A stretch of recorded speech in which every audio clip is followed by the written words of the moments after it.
Today I back my juniper that I've had since 2017. This tree has grown quite well and it's becoming a bit of an overgrown bush, which is exactly what I want. Over the last few years I've been letting it grow and I've only been trimming any really long shoots back. I've also wired it a few times, but not for any style, just to put some kind of interesting movement into the branches. The plan is to just keep it growing unchecked, and with time it should have some interest and some cool movement and thickness. Once it's at that point, I will style it, but I think it's a long way off still. It has many more years of just being a crazy overgrown bush before it can become something cool.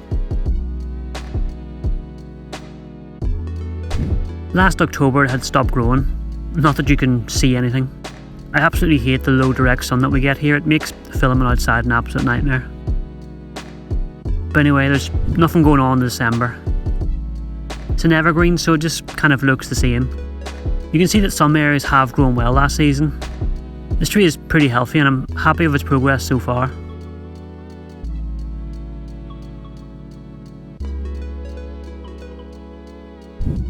In February I gave it an extremely light prune.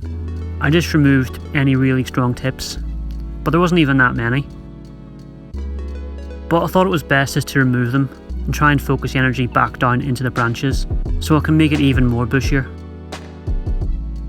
I know it looks like a disaster at the minute, but this tree will be good one day, so hopefully you can see the potential I can see.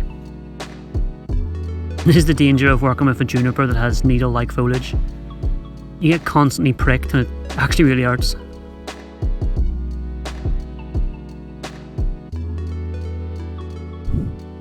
In March there's not much going on, but I am a little worried that all this top growth is going to mean the roots are going crazy in the pot. It's been in here for 2 years, so I'm going to repot it when the buds start to swell. And from the top you can see it's really starting to get quite wide. So I actually wired a few branches. Again, not for any kind of style, but just to add some kind of movement, which you can see here in April. Now they're not just so long and straight. This is something I'll be thankful of in a few years' time. I didn't go too crazy though, as I knew I was going to be repotting it soon, and you don't want to work the top and the bottom at the same time. But I think what I've done should be absolutely fine. So let's get it out of the pot and see what's happening in there. I started by raking off the top layer, and then I managed to get it out quite easily. This seems to have done the exact same as my other juniper. It's not really root bound, but there is a good amount of long roots on the bottom, so I'm just going to trim those off and that should be more than enough.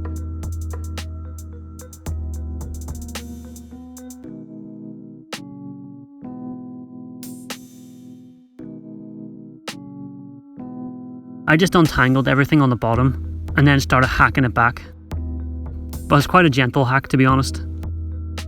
The majority of the root ball is completely untouched, so it shouldn't be too stressful for the tree, and I can also be stress free knowing that it's not completely root bound and circling around the bottom of the pot.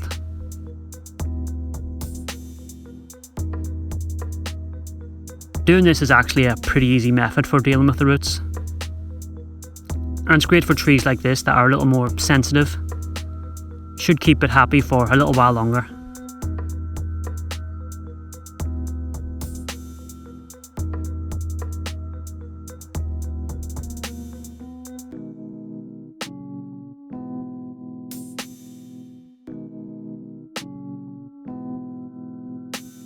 I then just put it back in the pot and backfill the gaps. It's really that simple.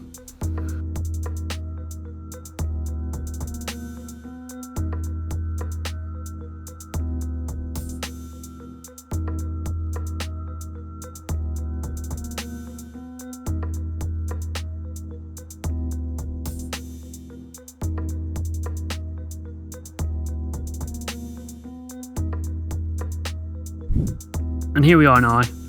Work looks happy enough, and now it's ready for the season, so hopefully it grows really well.